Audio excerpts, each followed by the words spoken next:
Hi friends, welcome to my channel. పిల్లలు నలుగురు వాళ్ళ స్కూల్ బుక్స్కి ర్యాపింగ్ చేయడానికి ఆలోచిస్తూ ఉంటారు. అంజు ఇలా అంటూ ఉంటుంది బాధగా, ప్రతిసారి అమ్మే మన బుక్స్కి ర్యాపింగ్ చేసి ఇచ్చేది, ఈసారి అమ్మ లేదు మనకి హెల్ప్ చేయడానికి, మనకిప్పుడు ఎవరు హెల్ప్ చేస్తారు అని అంజు అంటూ ఉండగా, మిస్ అమ్మని అడుగుదామా హెల్ప్ చేస్తుంది అని ఆనంద్ అంటూ ఉంటాడు. అలాగే పదండి అంటూ పిల్లలు నలుగురు రూమ్ నుండి బయటికి వస్తూ ఉంటారు. విండో నుండి ఇదంతా గమనిస్తూ ఉంటుంది ఆరు చిత్రగుప్తుల వారు.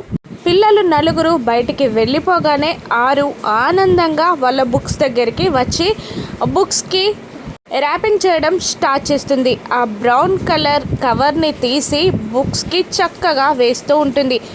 అటువైపుగా వెళ్తున్న ఆకాష్ విండోల నుండి గాల్లో బుక్స్ తేలడం, బ్రౌన్ కలర్ కవర్ని బుక్స్కి వేస్తూ ర్యాపింగ్ చేయడం అంతా చూసి షాక్ అవుతాడు. ఏంట్రా అన్నయ్య అని అంజు అడుగుతూ ఉండగా అదంతా అంజుకి చూపిస్తూ ఉంటాడు ఆకాష్.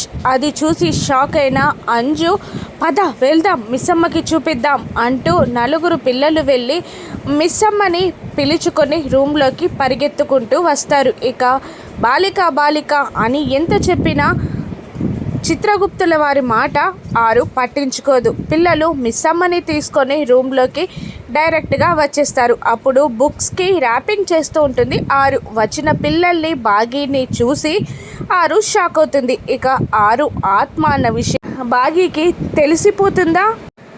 పిల్లల తల్లి ఆరు ఇంటి పెద్ద కోడలు అని బాగీకి తెలుస్తుందా? ఆత్మ కనబడుతుందని తెలిస్తే అమర్ ఏం చేస్తాడో రాను ఎపిసోడ్స్లో చూద్దాం. Thank you for watching.